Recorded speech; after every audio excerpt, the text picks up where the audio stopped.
नमस्कार स्टूडेंट्स, मैं अरविंद। आप देख रहे हैं ज्ञानदीप ओडिशा चैनल। आज हम कंटिन्यू करेंगे BCom 4th semester major 9 auditing and corporate governance unit 3 audit of a limited companies and audit report part 1। अगर आपने पहले पार्ट्स नहीं देखे हैं तो चैनल के प्लेलिस्ट से जरूर देखिए। तो चलिए देखते हैं कि आज हम क्या क्या पढ़ने वाले हैं। ये हमारा लेक्चर रोडमैप है। सबसे पहले हम समझेंगे कि एक ऑडिटर होता कौन है और उसका रोल क्या है।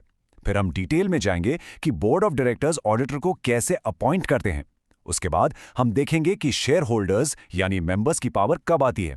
देन एक स्पेशल केस है, गवर्नमेंट कंपनीज में अपॉइंटमेंट कैसे होती है, और आखिरी में हम सारी फॉर्मेलिटीज और रीअपॉइंटमेंट के रूल्स को कवर करेंगे। ऑलराइट, तो चलिए अपने रोड मैप के हिसाब से शुरू करते हैं।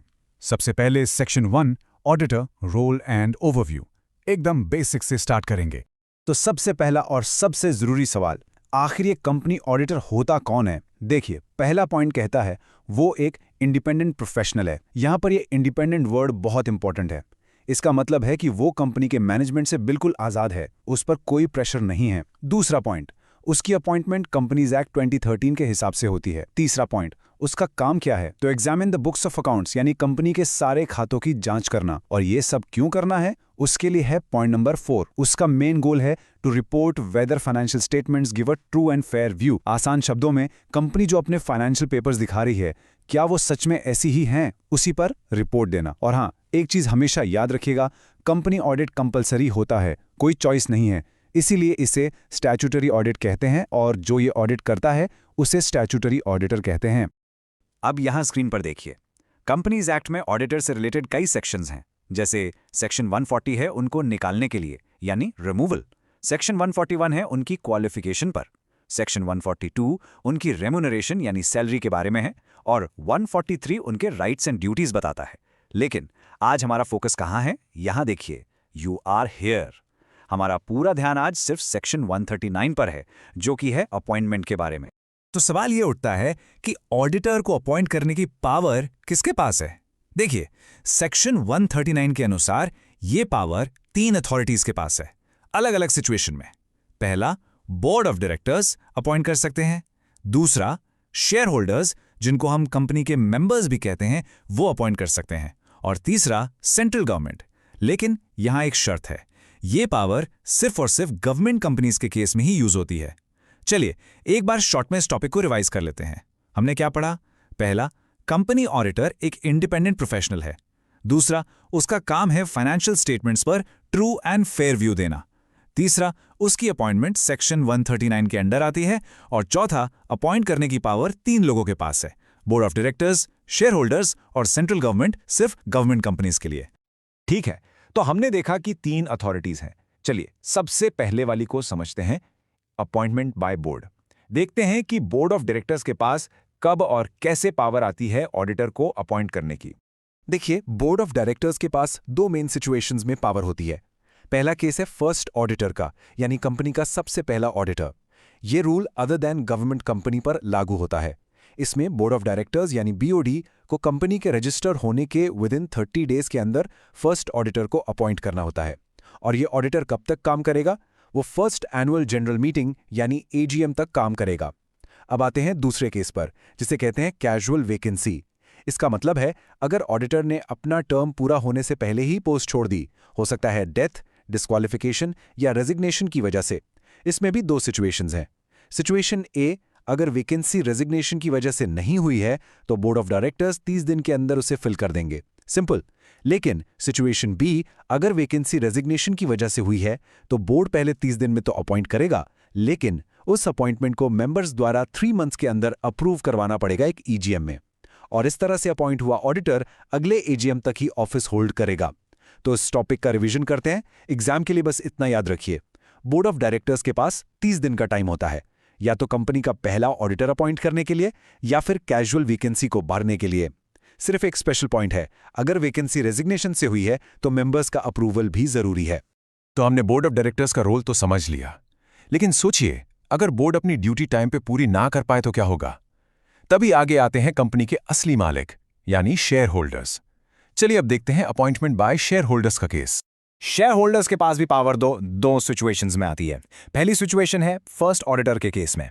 ऐसा तब होता है जब बोर्ड ऑफ डायरेक्टर्स कंपनी के रजिस्टर होने के 30 दिन में ऑडिटर अपॉइंट नहीं कर पाते हैं। अगर बोर्ड फेल हो गया तो पावर सीधा मेंबर्स ऑफ द कंपनी के पास आ जाती है और मेंबर्स को 90 दिन के अंदर एक ईजीएम बुलाकर ऑडिटर अपॉइंट करना होता है। ये ऑडिटर भी फर्स्ट एजीएम तक ही काम करता है। अब आती है दूसरी और सबसे common situation, appointment on annual general meeting. इसमें हर कंपनी को अपनी पहली एजीएम में एक ऑडिटर अपॉइंट करना होता है जो अगले 5 साल के लिए काम करेगा, यानी 6th एजीएम तक। और यहाँ एक बहुत इंपॉर्टेंट नोट है जो 2017 के अमेंडमेंट के बाद आया है। अब annual ratification is not required, मतलब पहले हर साल उसकी अपॉइंटमेंट को कंफर्म करना पड़ता था, लेकिन अब ऐसा करने की जरूरत नहीं है। ओके, तो इसे रिवाइज करते हैं। सिंपल सा रूल है, अगर बोर्ड 30 दिन में फेल हो गया तो फर्स्ट ऑडिटर अगले 90 दिन में मेंबर्स अपॉइंट करेंगे और उसके बाद हर सब्सिक्वेंट ऑडिटर को फर्स्ट एजीएम में मेंबर्स ही अपॉइंट करते हैं पूरे 5 साल के लिए। और याद रखिएगा, अब एनुअल रेटिफिकेशन जरूरी नहीं है। अब तक जो हमने पढ़ा वो नॉन गवर्नमेंट कंपनीज के लिए था, लेकिन गवर्नमेंट कंपनीज के लिए नियम थोड़े से अलग हैं। तो चलिए अब उनके बारे में जानते हैं। गवर्नमेंट कंपनीज के केस में सबसे बड़ी power controller and auditor general of India यानी सीएजी के पास होती है। पहले बात करते हैं फर्स्ट ऑडिटर की। इसे सीएजी अपॉइंट करता है कंपनी के रजिस्ट्रेशन से विदिन 60 डेज के अंदर। मान लीजिए अगर सीएजी 60 दिन में अपॉइंट नहीं कर पाता तो पावर बोर्ड के पास चली जाती है, जिनको अगले 30 दिन में अपॉइंट करना होता है। और अगर बोर्ड भी फेल हो जाता है तो आखिरी में मेंबर्स अपॉइंट करते हैं 60 दिन के अंदर एक ईजीएम में। इस ऑडिटर का टर्म भी फर्स्ट एजीएम तक ही रहता है। अब आते हैं सब्सीक्वेंट ऑडिटर पर। यह थोड़ा सिंपल है, इसको हर साल सीएजी ही अपॉइंट करता है फाइनेंशियल ईयर शुरू होने के 180 डेज के अंदर, और यह ऑडिटर उस साल की एजीएम तक ऑफिस होल्ड करता है। तो गवर्नमेंट कंपनीज के लिए रिकैप बहुत सिंपल है। फर्स्ट ऑडिटर के लिए पावर हायरार्की चलती है, पहले 60 डेज सीएजी, फिर अगले 30 डेज बोर्ड और फिर अगले 60 डेज मेंबर्स, और उसके बाद वाले सारे ऑडिटर्स यानी सब्सीक्वेंट ऑडिटर्स को फाइनेंशियल ईयर के शुरू होने के 180 दिन के अंदर सीधा सीएजी ही अपॉइंट करेगा। चलिए, ऑडिटर तो अपॉइंट हो गया, लेकिन प्रोसेस अभी खत्म नहीं हुआ है। अब हम अपने आखिरी सेक्शन में आते हैं। यहां हम देखेंगे कि इस अपॉइंटमेंट से जुड़ी जरूरी फॉर्मेलिटीज क्या हैं और एक रिटायरिंग ऑडिटर के रीअपॉइंटमेंट के क्या रूल्स हैं। तो अपॉइंटमेंट से पहले 2 चीजें जरूरी हैं। पहला, written consent of auditor required, यानी जिस ऑडिटर को आप अपॉइंट कर रहे हैं उसे लिखित में सहमति लेनी होगी। दूसरा, उसे एक सर्टिफिकेट ऑफ एलिजिबिलिटी भी लेना होगा जिसमें वो बताएगा कि वो अपॉइंट होने के लिए एलिजिबल है। ओके, अब अपॉइंटमेंट हो गई। उसके बाद कंपनी को क्या करना है? कंपनी को पहले ऑडिटर को इन्फॉर्म करना है उसकी अपॉइंटमेंट के बारे में, और सबसे इंपॉर्टेंट, कंपनी को 15 दिन के अंदर रजिस्ट्रार ऑफ कंपनीज यानी आरओसी को फॉर्म एडीटी 1 में नोटिस फाइल करना है। अब बात करते हैं रीअपॉइंटमेंट की। इसका रोल बहुत सिंपल है। जो ऑडिटर रिटायर हो रहा है वो ऑटोमेटिकली रीअपॉइंटेड मान लिया जाता है, लेकिन 3 कंडीशंस हैं जिसमें वो रीअपॉइंट नहीं होगा। पहली कंडीशन, ही इज डिस्क्वालिफाइड, अगर वो अगले टर्म के लिए डिस्क्वालीफाई हो गया है। दूसरी कंडीशन, अगर उसने खुद रिटन नोटिस दे दिया है कंपनी को कि वो आगे काम नहीं करना चाहता। और तीसरी कंडीशन, अगर मेंबर्स ने स्पेशल रेजोल्यूशन पास करके उसकी जगह किसी और को अपॉइंट कर दिया है। अब एक लास्ट सिचुएशन, अगर एजीएम में कोई भी ऑडिटर अपॉइंट नहीं हुआ तो ऐसे में जो एग्जिस्टिंग ऑडिटर है वही कंटिन्यू करेगा जब तक नया ऑडिटर अपॉइंट नहीं हो जाता। तो इस सेक्शन का रिकैप क्या है? सिंपल है। अपॉइंटमेंट से पहले ऑडिटर का कंसेंट और सर्टिफिकेट चाहिए। अपॉइंटमेंट के बाद कंपनी को ऑडिटर को इन्फॉर्म करके 15 दिन के अंदर आरओसी को फाइल करना है, और रिटायरिंग ऑडिटर ऑटोमेटिकली रीअपॉइंट हो जाता है। बस शर्त यह है कि वो डिस्क्वालीफाइड ना हो, उसने खुद मना ना किया हो या उसकी जगह कोई ऑन अपॉइंट ना हुआ हो। चलिए अब एग्जाम के लिए इस पूरे चैप्टर को इन टाइम लिमिट्स के साथ क्विकली रिवाइज कर लेते हैं। ये टेबल बहुत इंपॉर्टेंट है। 15 दिन का टाइम है कंपनी के पास आरओसी को नोटिस फाइल करने का। 30 दिन का टाइम है बोर्ड के पास फर्स्ट ऑडिटर अपॉइंट करने या कैजुअल वैकेंसी फिल करने का। 60 दिन का टाइम है सीएजी के पास गवर्नमेंट कंपनी का फर्स्ट ऑडिटर अपॉइंट करने का।